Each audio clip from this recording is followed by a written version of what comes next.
สวัสดีท่านผู้ชมนะครับกับผมนัดจาก Ideal Group Channel ครับในปัจจุบันนะครับอุตสาหกรรมการเดินเรือนั้นมีสัดส่วนการปล่อยก๊าซเรือนกระจกนะครับอยู่ที่ 2% และมีแนวโน้มพุ่งสูงขึ้นเรื่อยๆจนถึง 50%ในกลางศตวรรษนี้ครับซึ่งทางองค์การทางทะเลระหว่างประเทศนะครับหรือ IMO ประเทศต่างๆต่างตกลงที่จะลดการปล่อยก๊าซเรือนกระจกลงครับโดยการลดการปล่อยมลพิษทางทะเลอย่างรวดเร็วใน3ทศวรรษข้างหน้านี้จะจำเป็นที่จะต้องมีกฎระเบียบใหม่ในโครงสร้างพื้นฐานและเชื้อเพลิงครับแต่การขนส่งสีเขียวในอนาคตจะมีหน้าตาเป็นอย่างไรก่อนจะไปรับชมนะครับอย่าลืมไลค์แชร์ Subscribe ให้พวกเราด้วยนะครับแล้วก็ถ้าพร้อมแล้วเราไปดูพร้อมกันครับ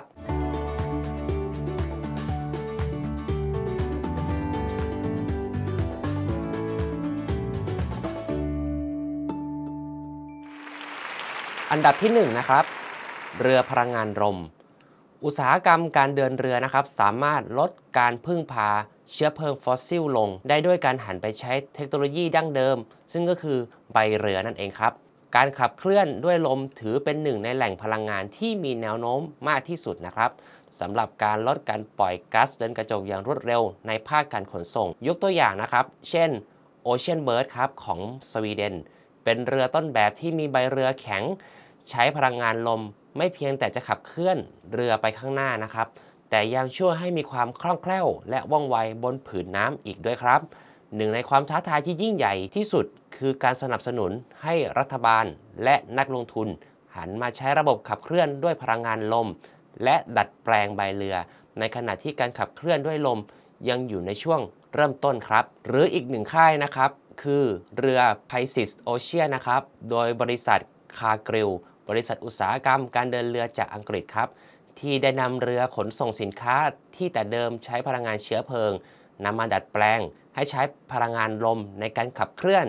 จนกลายเป็นเรือ Pisces Ocean ในปัจจุบันครับโดยเรือ Pisces Ocean นะครับนั้นได้ลงสู่ผืนน้ำและเป็นพาหนะขนส่งสินค้าในมหาสมุทรแอตแลนติกเป็นที่เรียบร้อยครับโดยบริษัทคาร์กริลได้เผยว่าเส้นทางการเดินเรือนั้นจะเดินทางไปยังประเทศบราซิลและใช้เวลาเดินทางประมาณ6สัปดาห์ครับ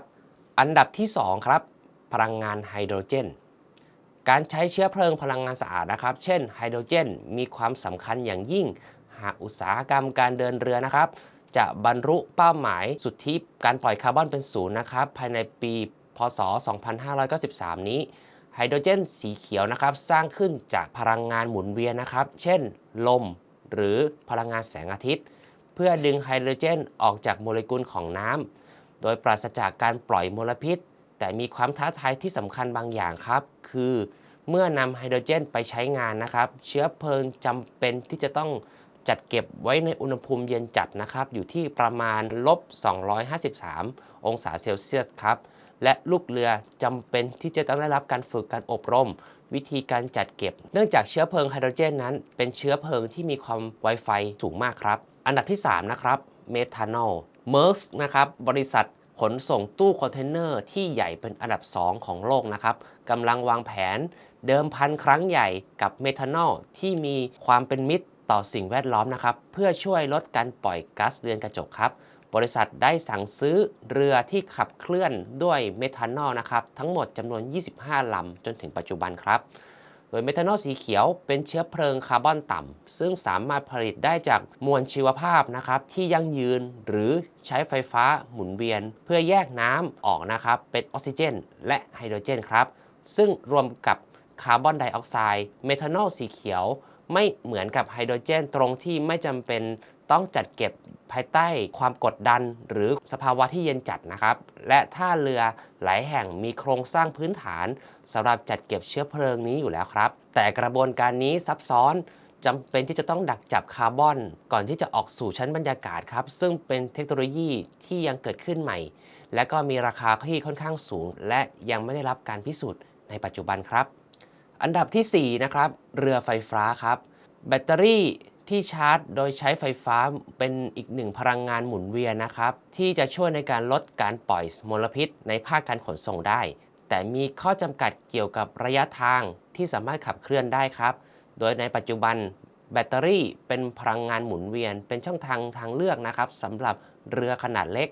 ที่เดินทางในระยะสั้น เช่น เรือข้ามฟากเรือในแม่น้ำแต่เพียงเท่านั้นครับไม่ใช่สำหรับเรือบรรทุกสินค้าขนาดใหญ่ที่จำเป็นที่จะต้องเดินทางข้ามมหาสมุทรครับตัวอย่างเช่นบริษัทระบบพลังงานหมุนเวียนของประเทศญี่ปุ่นนะครับที่ชื่อว่า Eco Marine Power ได้พัฒนา Energy Cells นะครับใบเรือแข็งที่ติดตั้งแผงโซลาร์เซลล์ไว้นะครับซึ่งทำให้เรือสามารถใช้พลังงานทั้งพลังงานแสงอาทิตย์และพลังงานลมได้ในเวลาเดียวกันครับก็จบไปแล้วนะครับกับ4หัวข้อของพลังงานสะอาดนะครับเกี่ยวกับการขนส่งทางเรือนะครับถ้าท่านผู้ชมชอบคลิปของเรานะครับก็อย่าลืมไลค์แชร์ Subscribe เป็นกำลังใจให้กับพวกเราชาว iDeal นะครับสำหรับวันนี้กับผมนัทขอลาท่านผู้ชมไปก่อนพบกันใหม่ในคลิปต่อไปครับสวัสดีครับ